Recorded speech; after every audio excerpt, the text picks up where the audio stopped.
Kagapon gipirmahan ang Usufruct Agreement tali ni Governor Pambari 4 og sa Malaboyok local government unit pinanguluhan pa natong mayor nga na dato nagmayor si Idang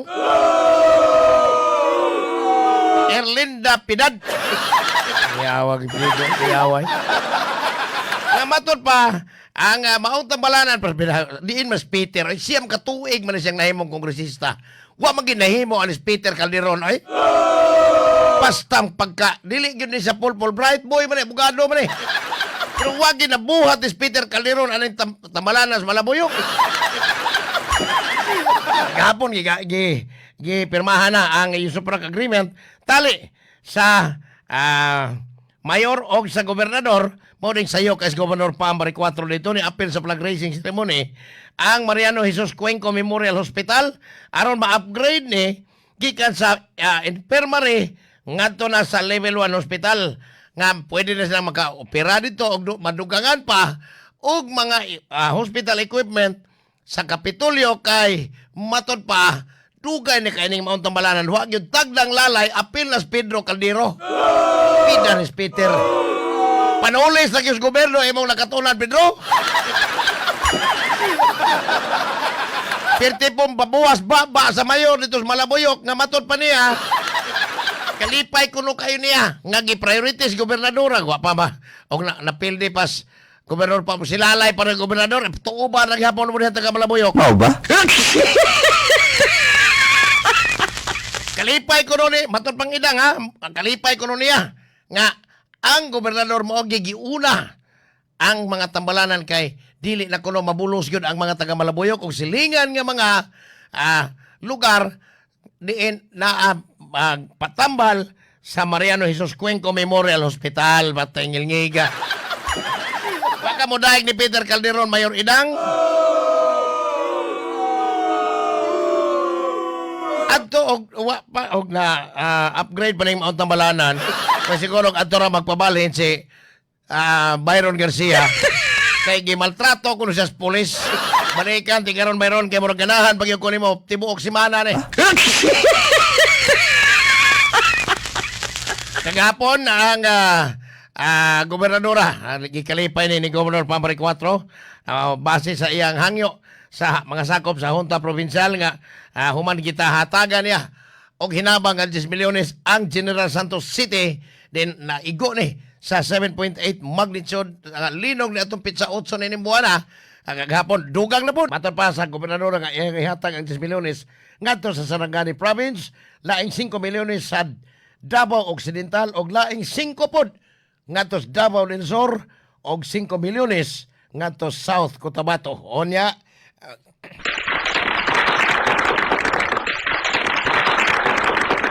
matod pa ni Governor Pambari 4 nga iyan ang ipradan di ay putuan dito gani si Colonel Dennis Pastor ang hepe sa Provincial Disaster Risk Reduction and Management Council Office sa lugar di naigo ang laing linog ni atong niaging pitsa 8 ni buwana matod pa nga ipradan po niya og relief goods kompleto tubig ug tanang mga panghinahanglan sa katawan dito sa Sarangani og Jinsan matod pa ni Governor Pambari 4. Salamat Gob. Naghanas ki padaoy.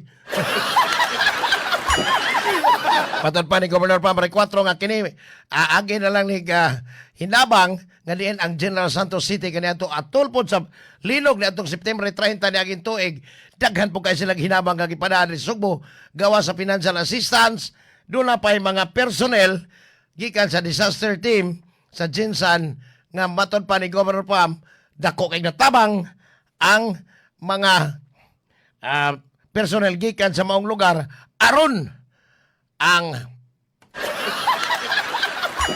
norte nga bahin sa Sugbo makarecover sa labing daling panahon. Mao ni ang giingon sa gobernador kagapon human aprobahe sa Junta Provincial ang kipangayo niyang pundo alang sa mga na biktima sa linog dito Southern Mindanao. Unya kagahapon pa gyud yay dili ni giingon matod pa sa Peoples dili ni siya kuan kanang dili ni siya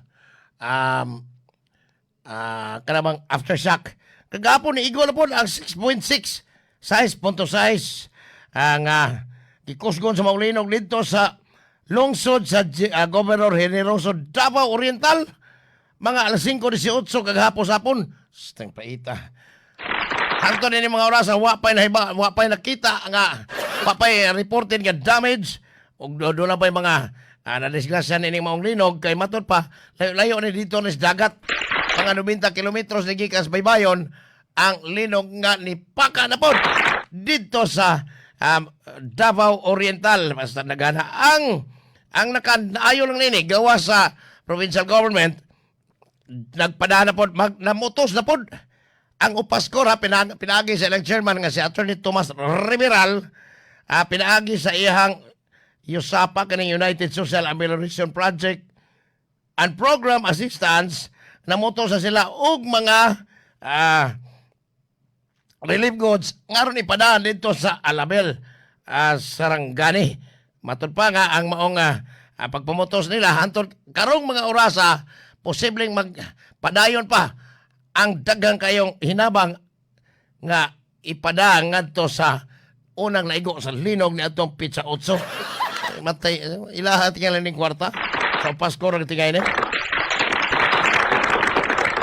Hastang okay pa may pang Pasko pero akong balikon si Governor Pam nga gisaway nagtrabaho og maayo, si Byron nagbagulbol pug maayo kay gimaltrato. Balikan ko ay siguro Byron niya ha. Totoo. Samtang sa laing bahin ay ang Office of the Civil Defense kon OCD Assistant Secretary Rafaelito Alejandro IV matod pa niya ni abot na di ay og 65 kabuk ang nangamatay ni atong linog nga niigo ni Arking Simana.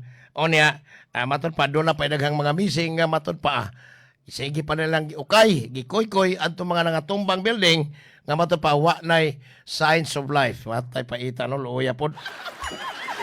Matod pa ni Assistant Secretary Alejandro IV nga mampingon kay silang nag-ukay sa mga building nga nangahagsa dito sa Jensan tungod kay posible ni nga naa ang mga tao nga naghinaon sila nga bisan og wa na signs of life basin og napay buhi makasurvive nining trahedya sa linog dito maong lugar.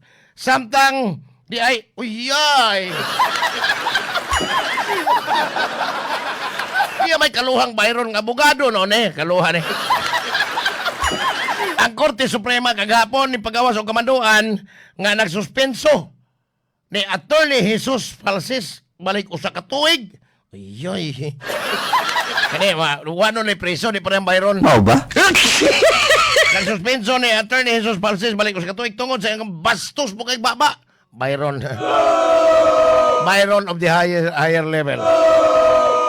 Matod pa, naggamit niya ang social media aron magbinastos sa usa sa mga pamilya nga iyang gibiktima itong 2018. Sus. Yan ba? Diyan na kay kaluha meron bastos. Wapay reaksyon at si Attorney Jesus Falsis kabahin na iyang suspension nga matod pa balik sa katuig din na kabugado. Mr. Jesus Falsis na lang ka. Ba? Para sagsi katong bubo nga abogado ba si bubo si. Oh ba? Limot singa na to kuanon ka ng komisyonero sa National Anti-Poverty si limot ko bubo. Kagahapon gawas nagka-proklamasyon ang presidenteng Bangag. Proclamation number 1318 nga nag-awhag sa Kongreso. Kongreso, Senado ni ang sabot nga higayon gyud ang special session ug mga adlaw Pizza 17 aron kuno mahuman gyud ang mga balaodon nga importante kayo matud pang Bangag. Apan ang labing importante nini nga makuha gyud ang Senate presidency nga matud pang Senador Alan Pitike Cayetano nga Senate of Malacañang.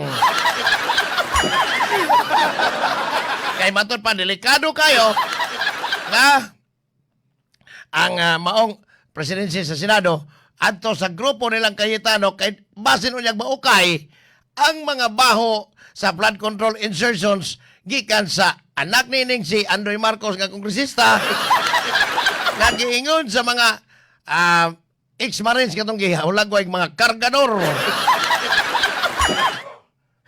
nga gihatdan nila kwarta dito sa Ilocos ang balay ni Presidente Marcos uban sa iyang asawang nagtingsi pagdawat sa maong malita. Ugmang adlaw ay nindot ni. Dili ugmang adlaw holiday holiday. Ugmang adlaw ra. Why labot mandawi si City ug ubang naminaw diha. Kay sa upon ra ni Ang mga adlaw ika-65 kat tuig nga anibersaryo o kasaulugan nga nahimog syudad ang Lapu-Lapu City pinaagi sa Republic Act 3134. Ugma holiday sila ra wa tay labot. Gingon nga ugmang adlaw si Ahong magselebrar kaubad sa iyang may bibiko o singgit o tubangan sa katawan nagapamahon mamuntanan. Ay, kuya, Hong, may muntag. Loko na. Marami kag mayor gihapon. Ay, mapalihok ka na may bibiko ni mo diya. Dito sa Boss Bible Oranan ang House of Representatives, mga prosecutors ni. Pinanguluhan ni Kongresista Jeremy Luistro nga taga Batangas matod pa niya sa impeachment trial. Unya ni Vice President Sara Duterte. Muskabat kung nagsubras 30 ka mga testigos batok sa Vice Presidente nga matod paggipaburot og mayo ang iyang kabtangan. Unya kinahanglan gyud kunong ma-impeach ang Vice Presidente kay matod pa kung dili ni ma-impeach murag mga preso po ng pamilyas bangag. Si Jeremy Luistro usa na si pasangilan nga nakanawat pog malita. Gikan po des blood control funds gihapon. Delikado di ganin ni makuan si Sara. Di ganin ni ma-impeach. Delikado yun ang mga bangag. Hasta ton tambalos-los nga nako nga nag-Martin Romualdez may mauna gitingali. Samtang ang Undersecretary sa Department of Energy nga si Undersecretary Alejandro Salis matod pa karong adlaw mangod dunay us-os sa matag litro sa krudo nga mo kantidad og tag 5.70. O niya ang gasolina, ang kerosene us-us pod og tag 2.50 matag litro. Pero ang gasolina moabot og 1.70 ang increase pod bali-bali ni. Nagbawas. Pero matod pa nga karong nag-ung-ong na ang pinirmahay tali sa Iran o Amerika nga paghimuon karong Bernes adto dito sa Switzerland din matod pa kuani ka na ang hingpit na nga kahusay kalinaw ang ilang pirmahan pinaagi sa Pakistan nga mooy nag mediate ni aron makabuot ang peace deal. Matod pa ni Yosek Alejandro Salis nga ang presyo sa lana posibleng mubalik ni sa karaan nga tag 50 pa ang litro usa ka tuig pagikan karon human mapirmahan ang peace deal. Gaya pa niya. Ang Strait of Hormuz matod pa kun karon abli na sa tanang mga tanker nga moagi dito aron maghatod og krudo diha sa ilang Jeremy Luistro. Kagahapon namahayag ang kanhi Senate President nga si Chis Escudero nga kini mo'y una gyung higayon nga angay magtukod ang gobyerno og dakong punduhanan sa lana dinis nasod dili lang kay ang Petro lang nga gipanag-iya San Miguel og nanag-iya pod sa RPN maoy magpundo og daghan kaayong krudo gasolina kay kinahanglan karon moabot og 50 ka adlaw ang pundo. Matod pang Senador Sis Escudero sa iyang palaunon kinahanglan gyud nga mas angayan nga magbutang og dakong punduhanan ang gobyerno kay in kaso og mahitabo na usab ang susama nga nitabo sa Iran o sa Amerika murag delikado pa nga mahudlan tag krudo gasolina. Ba? Unya ang DSWD magkapuliki na panghatag sa mga drivers og financial assistance. Umo sa balaod ni Senador Sis Escudero nag-awhag sa gobyerno kung mahimong mahimo ni balaod ang gobyerno mapugos og pundo nini aron maghimo og dakong punduhanan o krudo gasolina aron di na magkabuang sa panahon sa gubat-gubat dito sa Middle East. Ba? Anya ang ayay basta mur kadlaw naman to naabot tingali ang kuan dito sa Talakugon, Agusan del Sur. Ang patayng lawas ang haya ni kuan ni Bobit Baterbunya matay kagahapon dito sa kuan sa dinisign na si kuan di ay atong alagbitan ni gamay.